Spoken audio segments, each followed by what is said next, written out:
Ngayong gabi ay dako tayo sa pinakaseryosong bagay. Ito yung pakikinig ng salita ng Diyos. Okay? So the title of our message for tonight is about Do It Now or Never. Yan yung talagang pinangusap ng Panginoon sa akin. I was praying to the Lord since sinabihan ako ni Pastor Philip na mag-preach dito. At pinangusap ng Panginoon sa akin itong title na Do It Now or Never. We need to realize one thing tonight. We have only little time in this world. Little time, the Bible says. If God had something to say or dealt with us, we have to do it now. Maaring hindi na darating ang bukas. We need to do it now. In James chapter 4, verse number 14, the Bible says, buksan natin yung Bibles natin sa gabing ito. Dito tayo magsisimula. Sa James chapter 4, verse number 14. Ito yung ating introduction ngayong gabi. The Bible says, are you there? Say amen. The Bible says, whereas ye know not what shall be on the morrow, for what is your life? It is even a vapor that appeareth for a little time and then vanisheth away. If you cannot do it now, you will never do it tomorrow. May tanong dito na dapat nating mapagbulay-bulayan ngayong gabi. Okay? What if the next time of your life will not anymore come? Will you lose the harvest now? Are you with me? What if the next time of your life will not anymore come? Shall we lose the harvest now? John chapter 9 verse 4, isang verse pa, tapos manalangin tayo ngayong gabi. John chapter 9 verse number 4 in your Bibles. John chapter 9 verse number 4. The Bible says, I must work the works of him that sent me while it is day. The night cometh when no man can work. Jesus said, the night cometh when no man can work. Gusto ko i-sync natin yan sa isip natin ngayon. The night cometh when no man can work. Will you resolve to do it now or never? Okay? Manalangin muna tayo. Dear God and Heavenly Father, just help me, Lord, to deliver your words tonight. I pray, Lord God, that you will use me. Use your words, Lord, to challenge your people. Again, we are here in the church and we are listening your words. Hindi ko po alam kung paano niyo po kinakausap ang mga tao ninyo, Panginoon, sa Laloma Baptist Church. Pero meron kaming ministry at mission na dapat naming gampanan. We know na kinakausap niyo po kami sa inyong salita, Lord. You have a words for us. Intended words, Lord God, na dapat naming gawin sa buhay namin.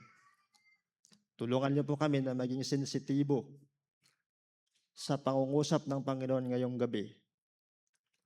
Na kung ano man itong ipapangusap mo sa amin, Lord, yung dinidil mo sa aming buhay, maaring ito ay aming commitments, maaring kami ay dapat maging committed, maaring mga kasalanan sa buhay namin na dapat naming talikuran.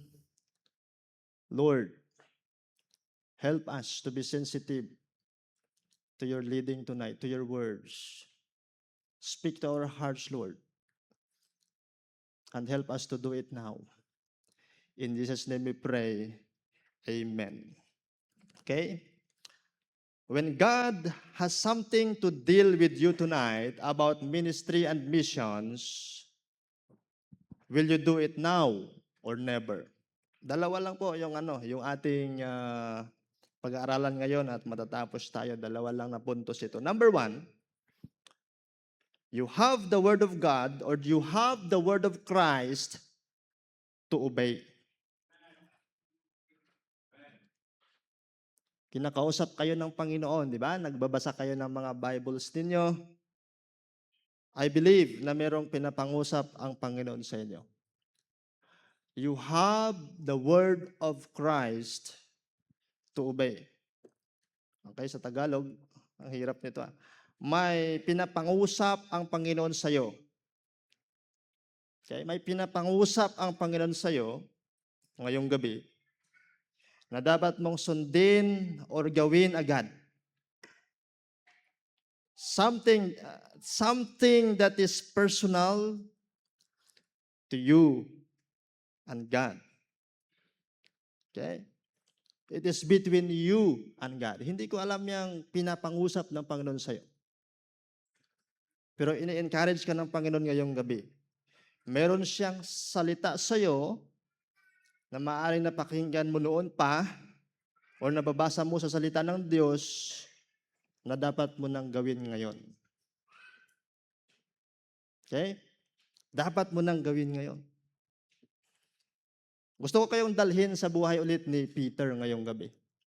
Okay? Last time, Peter din yung aking pinreach sa inyo. Ngayon, si Peter ulit. Okay? Hindi ito aksidente. Talagang pinangusap ito ng Panginoon sa akin. Sa Luke chapter 5, verse 1. Okay? Luke chapter 5, verse number 1. Sundan niyo lang po ako. Maikli lang itong oras natin. Pero bilisan lang natin. No? Luke chapter 5, verse 1 down to verse number 4. The Bible says, "And it came to pass that as the people pressed upon him to hear the word of God, he stood by the lake of Gennesaret." Si Jesus Christ. Maraming tao dito na lumalapit sa Kanya at gustong makinig ng salita ng Diyos. Okay? Sa lake of Gennesaret. And then verse number 2. "And saw 2 ships standing by the lake, but the fishermen were gone out of them and were washing their nets." Okay? Verse 3. "And he entered into one of the ships, which was Simon's, and prayed him that he would thirst out a little from the land. And he sat down and taught the people out of the ship." So makikita natin dito na naging available dito yung ship ni Peter para sa pangaral ni Jesus Christ. Okay? When God is asking you something, yung ship dito is a picture of resources ito naging resources ito ni Peter. Okay? Naging resources ito ni Peter. Pero nung ginamit ito ng Panginoon, Jesucristo, hinayaan ni Peter na gamitin ng Panginoon yon. Okay? And then verse number 4. "Now when he had left speaking, he said unto Simon." Okay, yung picture dito is, yung scenario dito is, nagtuturo si Jesus Christ sa mga maraming tao habang nakasakay siya sa ship ni Peter. Okay? And then, nung natapos na siyang magturo dito ng kanyang salita sa mga tao, bigla niyang tinorn on yung spotlight at bigla niya itong nilagay sa kay Peter. Okay, sa daming tao doon na kanyang tinuruan. The spotlight ay pumunta sa kay Peter ngayon. Si Philip to eh. Okay? Pumunta sa kay Peter. And then, ang sabi ng Panginoon sa verse number 4, now when he had left speaking, nung natapos na siya magsalita, he said unto Simon, bigla niyang sinabi kay Simon ito, ano sabi niya? Launch out into the deep and let down your nets for a drought. Okay? Biglang nagkaroon ng salita ang Panginoon para sa kay Peter ito. Ito yung gusto kong makita ninyo. It is intended only to Peter this time. Ayun eh. It is intended to Peter. Something that God did it personally. Para itong salita na ito, para ito sa kay Peter. Hindi mo ba alam, kapatid, na merong salita ang Diyos na talagang dapat mong sundin, intended for you. Para sa'yo. Yan ang gusto ng Panginoon na makita natin ngayong gabi. There is a word of Christ na maaring hindi para sa akin yan, pero para sa'yo yan ngayong gabi. Na dapat mong gawin ngayong gabi. Or dapat mong gawin sa buhay mo. Sundan nyo lang po ito, kasi mahalaga to. It means, bakit hindi na gumayan? This time, Jesus spake to all the people, including Simon Peter and all the fishermen. Di ba yun yung senaryo dito? Pero pagdating dito sa verse number 4, biglang naging intended na lang sa kay Peter. Ang sabi ng Panginoon sa kay Peter, and he said unto Simon, launch out into the deep, Peter, and let down your nets. You make yourself available for Jesus. Talagang ibibigay mo yung buhay mo sa Panginoon. You have a desire to serve the Lord. You need to realize one thing, that you have a word of God to obey. You have the word of God to obey. Pagdating sa may verse number 5, tingnan yung sinabi ng Bible. Sinagot ngayon ni Simon si Jesus Christ. Ang sabi niya, and Simon answering said unto him, Master, we have toiled all the night, and what? And have taken nothing. Wala na ngayon. Hindi na ngayon panahon ng pangingisda namin. Kasi buong gabi na kami na wala kaming nahuli, Panginoon. Grabe, no? Wala kaming nahuli, Panginoon. This time, Peter received a word from Jesus that is something impossible to do being a fisherman. Wala kang nahuli. Isipin mo, buong gabi ka na nangisda tapos wala kayong nahuli. And then, araw na, wala na yung mga isda doon sa tabi, wala na yung mga isda doon. Doon na sila sa mga malalalim. Ang hirap ng abutin yon. Nakita niyo yung senaryo dito? Mahirap ng abutin yon para sa kay Peter. Pero Peter received a word from Jesus Christ that is something impossible to do being a fisherman. But Peter need to do it now. Kinakailangan gawin ni Peter sa panahon na yun, sa oras na yun. Grabe yung challenge ng Panginoon dito sa kay Peter. What if God is dealing you to do something impossible?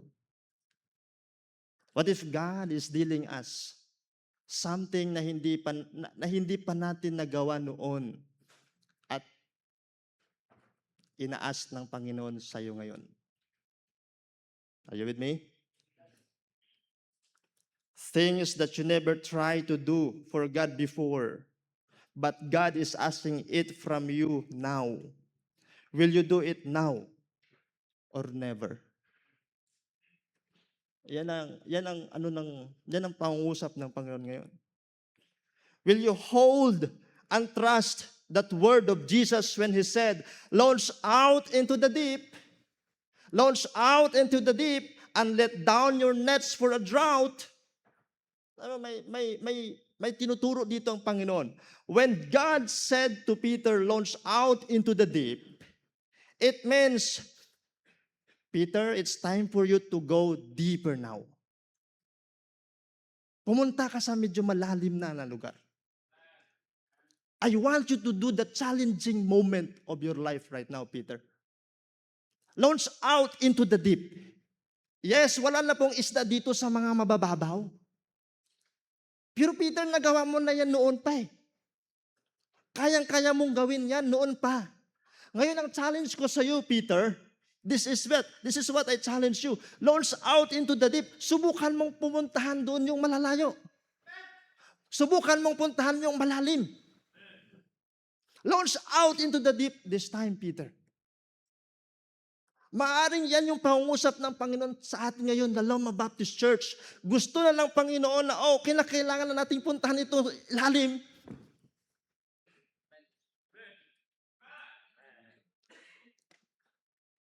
At baka meron tayong makuha doon ng mga malalaking isda. Malaki to, kaya wag kayo, ha? Are you with me? Yan ang gusto ng Panginoon na pinapakita sa atin ngayong gabi. God has a word for us to do. And God is telling us, it's time for you to launch out into the deep. Maaaring sinasabi natin ngayon sa Panginoon, sinabi ni Peter sa Panginoon, Lord, we toiled all night pero wala kaming nahuli. Maaaring meron tayong human view, maaaring meron tayong human reasonings ngayon sa ating mga kaisipan, pero ang nais ng Panginoon sa atin, yung talagang challenge na ng Panginoon sa atin, it's time for you to launch out into the deep. Subukan natin yung malalim. Alam nyo, yung sabi ng pastor natin, di ba, Pastor Ramil? Parang hindi niya alam kung paano natin ma-acquire itong kabila. Bakit hindi natin subukang mag-launch out into the deep? Baka kaya naman. Amen? Launch out into the deep. Diyan ka lang, ha? Diyan ka lang, huwag kang umalis. Hindi pa tayo tapos. It's now or never. It's now or never. My friend, it's now or never. Baka nandito ka ngayon at hindi ka pa talaga ligtas. At sinasabi ng Panginoon ngayon dapat ang kaligtasan mo. Behold, now is the day of your salvation. Turn to Christ. Kung hindi ka pa talaga tiyak ng iyong kaligtasan ngayong gabi, I am telling you, turn to Christ. Jesus Christ is the only Savior for you. He died on the cross for you. It's now or never.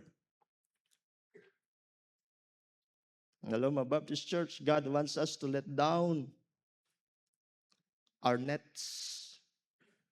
Alam niyo ba sinabi ang next na challenge ng Panginoon sa kay Peter this time is, Peter, pumunta ka doon sa malalim sa panahon na ito. Pero Lord, hindi ko pa yata nagawa yun noon pa. Hindi kakayanin ng lambat namin doon, Lord. Malalim na yun eh. Kailangan natin ng matinding paghahanda doon siguro. You need to do it now, Peter. Hindi na natin kailangan hantayin yung ilang araw. Kailangan natin gawin ito ngayon. Because when you go to that deep, the promise is, it's a drought. The drought is there. The drought is there, Peter. Pero ang pangalawang challenge ng Panginoon dito sa kay Peter, let down your nets. When God said to Peter, let down your nets, this is to let go all the nets of Peter without a reserve. Are you with me? Without a reserve. God is telling to Peter, oh, Peter, I want you to go to launch out into the deep sa malalim, and then I want you to go there with all your nets without reserve. Grabe, no? Peter said, Master, we have toiled all the night and have taken nothing. Tapos, pauwi na kami ngayon, Panginoon. Sa tingin ko, wala na kami makuhang isda ngayon. Pero sabi ng Panginoon, it doesn't matter, Peter. I know, you know the season kung kailan yung isda nandyan sa mahuhuli. I know, alam na alam mo na yung mga sitwasyon being a fisherman. But Peter, it doesn't matter. You have a words from me to obey this time. Are you with me? Peter has a word to obey this time. Galing sa Panginoon yun.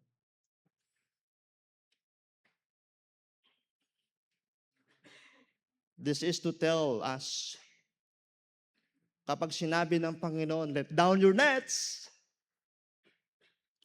sinasabi ng Panginoon sa atin simple, we need more commitment cards in missions. When God is reminding us to let down our nets, this is to remind us there are still commitment cards that we need to let down. To let down. To let go. Alam po ninyo, okay ka lang dyan, Brad? Kwento man tayo konti. Meron na po akong salita para sa ating missions. Meron na akong salita sa kay Ma'am Mercy that time. Alam ni Ma'am Mercy yung sinabi ko about our commitments here. Kasi nagpipray na ako na yung ating gawain doon sa India ay magsisimula ng mag-support sa mga missionaries. I am praying about it. At sinabi ko, I have a word to Ma'am Mercy. But God challenged me. God challenged me. Bakit ko kukunin yung commitments ko dito? Commitment ko na yun dito. I already dropped my commitments, Ma'am Mercy. At 2 commitments yun kasi nets yung pinapangusap ng Panginoon eh. Naging 2 commitment. Nire-remind tayo ng Panginoon dito.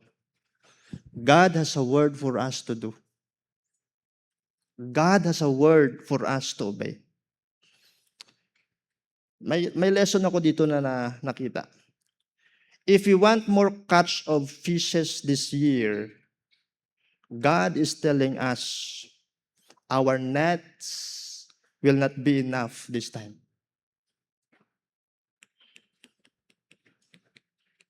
We need nets to be committed.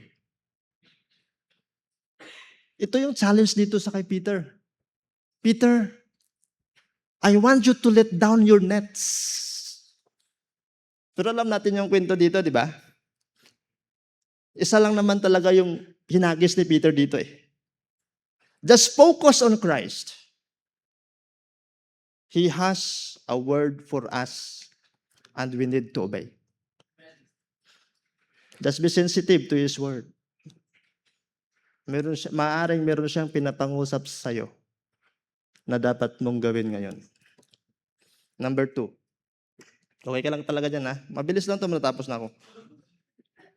We have the work to do when we obey.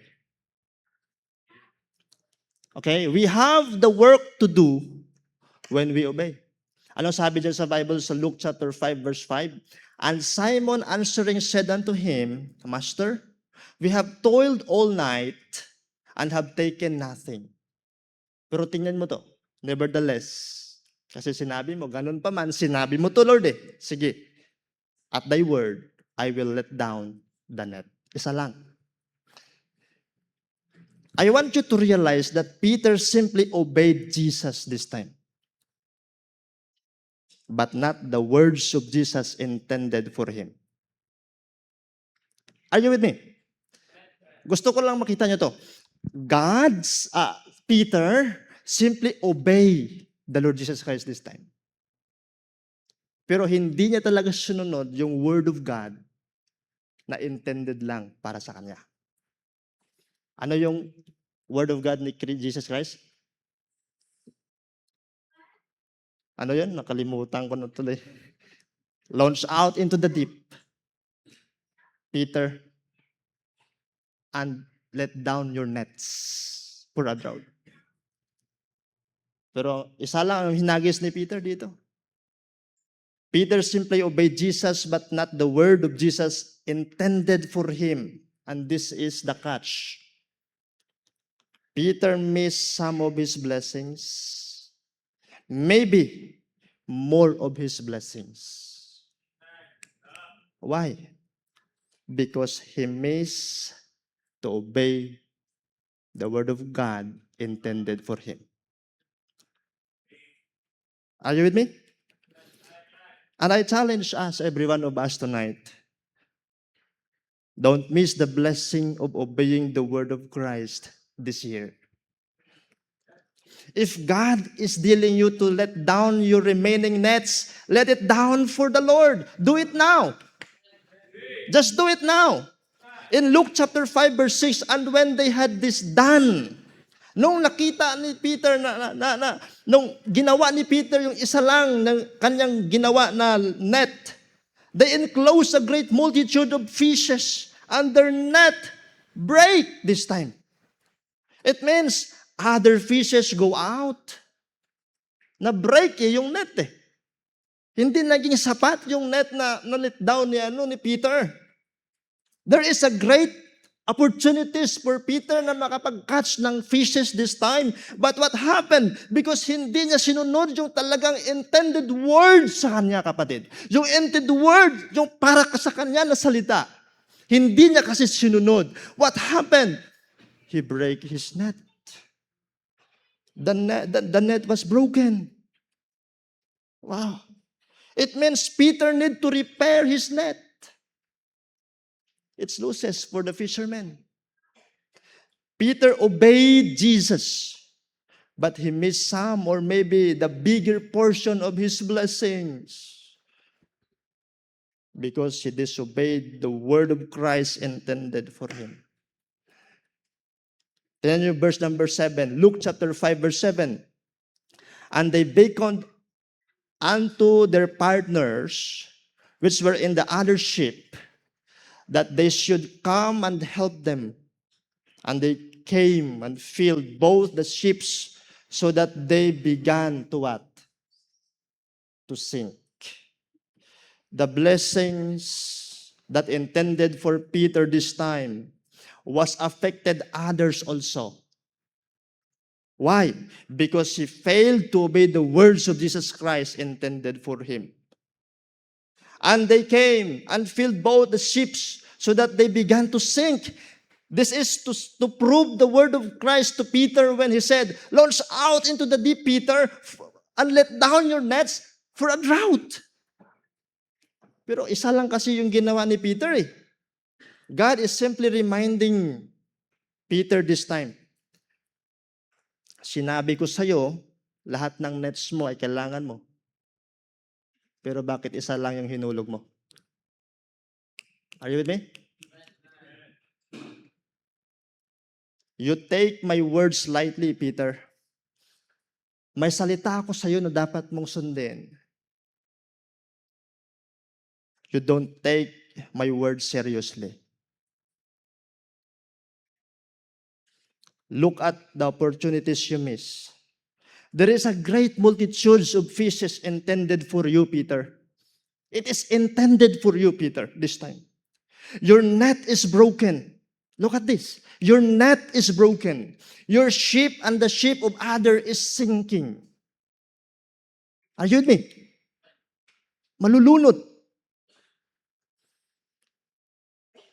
One thing we need to realize on this, yung blessing ng Panginoon talaga, sa may Proverbs 10:22, the blessing of the Lord it maketh rich, and it addeth no sorrow with it. Hindi ito nag-a-add ng sorrow sa atin. Sinasabi ng Panginoon sa kay Peter this time, Peter, if you just simply obey my words, you can be a blessing to others without sinking their ship, without without breaking your net, without losing the great multitudes of fishes this time. May sinabi ang Panginoon sa John 15, di ba? 7 verse 8. Gusto ko lang i-connect to. If you abide in me, and my words abide in you, look at that. And my words abide in you, you shall ask what you will, and it shall be done unto you. The progress or outcome of our prayer life depend on how we are faithful and committed in obeying the word of God. Sabi sa Bible, if ye abide in me, and my words abide in you, you shall ask what you will. As we conclude this message tonight, when Peter realized that he failed to obey the word of Christ, what happened?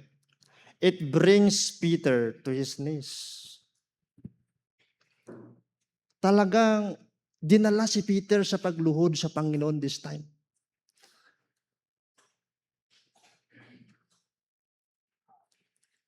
And the Bible says in Luke chapter 5 verse 9, and he was astonished, and all that were with him, at the draught of the fishes which they had taken. And so was also James and John, the son of Zebedee, which were partners with Simon. And Jesus said unto Simon, again, this time, may salita na naman ang Panginoon para kay Simon. Nung nag-repent na si Simon dito, si Peter, ito na yung next na salita ng Panginoon sa kay Simon. Fear not. Huwag kang matakot. Kung salita ng Panginoon niya, ang gagawin mo, huwag kang matakot. Do it now. Are you with me? Kung talagang sinabi ng Panginoon yan sa kanyang salita, pinangako ng Panginoon yan sa kanyang salita, do it now. Fear not. And then yung next na sinabi ng Panginoon dyan sa kay Peter, from henceforth, thou shalt catch men. And I want you to know this time, hindi pwedeng mag-fail si Peter. Bakit? Kaluluwa na po ang pinag-uusapan dito. Buhay at kamatayan na po ng mga tao ang pinag-uusapan dito.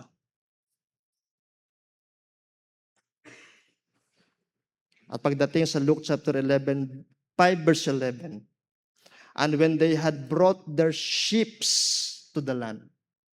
Bakit ships na lang? Nasaan na yung mga isda? Hindi natin alam kung saan napunta yun. Pero ito na lang yung sinabi ng Bible eh. And when they had brought their ships. Di ba galing sila sa pinakamalalim? Maraming isda doon, di ba? Pero nung pumunta sila sa land, nung nasa land na sila kapatid, ships na lang ang binalita ng Panginoon sa atin. And what happened? And when they had brought their ships into the land, they forsook all. Hindi na pwedeng mag-fail si Peter this time. They forsook all. How about the sheep? How about the nets? How about the fishes? Let it go. This time, it's about to follow the Lord now. It's time for me to obey now. I already failed, but now it's time for me to follow God. Meron tayong seryosong panawagan sa Panginoon. Hindi tayo pwedeng mag-fail, mga kapatid. If God has something to deal with us tonight, the choice is, do it now or never. Let's pray. Father God in heaven, thank you so much. You have a word for us. Every one of us here, Lord, meron kang mga salita para sa amin. Meron kang nais ipagawa sa amin, Panginoon. But Lord, help us to launch out into the deep this time. And this time, we need more nets for the glory of God. Help us, Lord. In Jesus' name we pray. Amen. Amen. Pwede tayong tumayo lahat. Magkaroon tayo ng short invitation. Kanina yung mga messages is connected. Kanina yung message si Brother Daniel is the one thing that is needful. Pinili ni Mary na makinig muna sa Panginoon kaysa naman kay Martha na puro kilos pero hindi connected sa Panginoon. Tapos kay Brother Warren, yung mga things na nagdi-disconnect sa atin sa Panginoon. Tapos kay Brother Cabalquinto, si Brother Jerome, ano na yung kay sa Brad, yung ang natandaan ko doon kay Brother Jerome is yung i-correct ka para makakonect ka. Okay? Tapos yung connection natin sa Panginoon, someday, ito yung magkukos sa atin na mag-commit. So, yun yung mga things na ano kanina. Then, yung message ngayon is, do it now or never. Sometimes we heard a lot. Okay? Ilang beses ang sinabi ng Panginoon, ang tandaan natin, may mga command na para sa'yo talaga lang. Kanina, in-emphasize, marami siyang kausap, maraming tinuturuan, tapos biglang tumingin kay Peter. So it might be na merong bagay na pinapangusap sa'yo ang Panginoon, personally. Nasa iyo lang talaga. Ang question dyan is, kailan mo gagawin? At yung warning ngayon sa atin is, kung ipagpapasawalang bahala mo, ang tendency, baka hindi mo na magawa. Amen? Kung may pinapangusap sa'yo na isang bagay, siguro ngayon mo na sabihin sa Panginoon na, Lord, gusto ko nang gawin ito. Dahil kung hindi ko ito gagawin, marami kang mamimiss. Amen? Marami kang mamimiss. At once na sinabi ng Panginoon na it is time na medyo laliman mo ng konti, it is time na medyo dagdagan mo ng konti, hindi lang yung, mano tayo palagi gusto natin yung madali lang Pero paano pag sinabi ng Panginoon na magkano ka na mag-level up ka sa faith? Amen? Ako, tinaas ko yung commitment ko sa faith promise. Tapos, pinagpipray ko tong sa Iriga. May pinangusap sa akin ng Panginoon doon sa World Missions na magpipray ako ng isang amount na hindi ko pa nare-release, hindi ko pa naibibigay, na i-commit ko for the Iriga property. Hindi ko pa alam kung paano maano yun. Pero ipagpipray ko yun. Lalong-lalo na nakausap ko na siya, yung may-ari, na parang talagang inaano niya sa atin yan. So, I know na meron ng go signal. Tapos, yung binigay natin, naging seed offering niya pa. So, nagbigay siya dun para sa commitment natin dyan. Amen? So, wala imposible. Amen? Okay? Pero personally, ano yung sinasabi rin sa iyo ng Panginoon sa Christian life? Baka may kinakausap dito na matagal ka nang kinakausap para mag-surrender, pero hanggang ngayon, ang sagot mo, hindi muna. Pero ang message ngayon is, do it not tomorrow, not next day, do it now. Amen? So hindi ko alam kung saan pinangusap ng Panginoon sa atin. So habang tumutugtog ang ating pianist, gumawa tayo ng pagpapasya and let's practice palagi na kapag meron tayong gagawing decision, sabi ko nga, let's practice sa ating church to kneel down. Let's kneel down. At pwede tayong pumunta dito sa harapan, pwede kayo dyan sa inyong kinaupuan, pero if you could, pero kung hindi nyo kaya na mag-kneel down, just sit down. Pero kung kaya nyo mag-kneel down, just kneel down. Kausapin mo ang Panginoon. Okay? It might be na challenge ka ng Panginoon po, another faith, another thing na Listen, walang imposible. Church, when we started, nag-start tayo mag-pray, ang daming nangyayari na ginagawa ng Panginoon na imposible. At totoo yung sinabi ng mga guest speaker natin last time, that when you pray, people cannot resist you. Grabe yung gagawin niya na merong working ang Panginoon. And once you pray, makikita mo rin talaga yung kalooban ng Panginoon. Kaya maganda, sama-sama tayo mag-pray. At kung may pinangusap sa iyong Panginoon, sabihin mo na sa Panginoon ngayon, yes. Gawin mo na ngayon. Tumugon ka na ngayon. At hayaan mo ang Panginoon ang kumilos na sa buhay mo ngayon. It might be na hindi natin ito magagawa next year. It might be na hindi na natin ito magagawa next month. Or even next day. So do it now. Do it now. Ang message lang is very simple. Kung meron siyang words para sa iyo, specifically do it now. If there is work na binibigay ng Panginoon para sa iyo, do it now. You lose a lot kapag hindi ka sumunod. Okay, so tayo po muna lang. Let's pray. Heavenly Father, maraming salamat pong muli sa binigay niyo po, Panginoon, na mensahe kanina pa. Hanggang ngayon, Panginoon, we know, Panginoon, na hindi po kayo nagkakamali. Pagamat ang mga mensahe, Panginoon, ay nanggaling una sa 3 estudyante namin sa Bible College. But alam namin, Panginoon, na hindi lang po ito galing sa kanila, but from your word, through the help of the Holy Spirit. At yung message ngayon, Panginoon, and we know, Panginoon, na marami pong mga bagay, Panginoon, na maaring katanungan sa amin, Panginoon. Mga bagay, Panginoon, na para bang iniisip namin imposible. But Lord God, wala pong imposible sa inyo, Panginoon. At kung may bagay kayong pinapagawa sa amin ngayon na, Lord God, wag po kaming magtumpi. Tulungan niyo po kami, Panginoon, na gawin namin agad-agad. And I pray, Panginoon, na sa church namin, isa sa prayer ko po, Panginoon, is lahat magkaroon ng commitment. Na kung meron man pong tao na naririto, Panginoon, na hindi pa po nagko-commit, or hindi niya pa sinusubukan na mag-level up, na magtiwala sa inyo, Panginoon.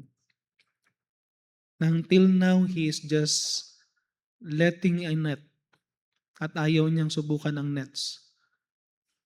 Na until now, ang baba ng kanyang commitment, ang kanyang faith sa inyo, pero tinitest niyo po siya, Panginoon. I pray, Panginoon, na tulungan niyo po kami, Panginoon, na magtiwala sa inyo, Panginoon, this time. Huwag po kaming matakot. I pray, Panginoon, na as we pray, makita namin ang inyong kalooban. Maunawaan namin ang inyong pinag-uutos sa amin. At tulungan niyo po kami, Panginoon, na matanggal yung fear. And someday, alam po namin, Panginoon, once we learn this lesson, may mas matindi pang may ipapagawa po kayo sa amin, Panginoon. That this time, hindi na kami nakatingin sa fish. Hindi na kami nakatingin sa aming ordinary work. But Lord God, everything na gagawin namin may kinalaman sa kaluluwa. So I pray na tulungan niyo po kami, Panginoon, na gawin namin, Panginoon, na isang bagay for your honor at para makita rin namin, Panginoon, na for your purpose, for the things, Panginoon, na nais po para sa aming mga buhay. Lord, i-bless po, Panginoon, ang aming mga magiging commitment sa Bible College and Institute. At kung meron pa po na hindi nagko-commit, Panginoon, sa faith promise namin sa Laloma Baptist Church, I pray, Panginoon, na ma-hit namin yung mahigitan uli namin, Panginoon, this year. Lord, I pray na kayanin uli namin, Panginoon. At I pray na ma-experience namin ang inyong blessing even during the crisis na katulad ngayon. Lord, alam namin, Panginoon, na wala pong makakaapekto sa economy niyo po, Panginoon, kung magtitiwala lang kami. But seek ye first the kingdom of God and His righteousness, and all these things shall be added unto you. So we know, Panginoon, na wala pong kung unahin ka lang talaga namin, Panginoon, lahat ng mga need namin, kayang-kaya niyo pong i-provide. Lahat ng mga bagay na kailangan namin, kayang-kaya niyo, Panginoon, ibigay at i-bless. So I pray na tulungan niyo po kami magtiwala, lumalim ang pananampalataya, at magkaroon na po kami ng pagsunod agad-agad. Nagawin na namin ito right now. Ito na po ang aming samot dalangin sa pangalan ng Panginoon Jesus. Amen.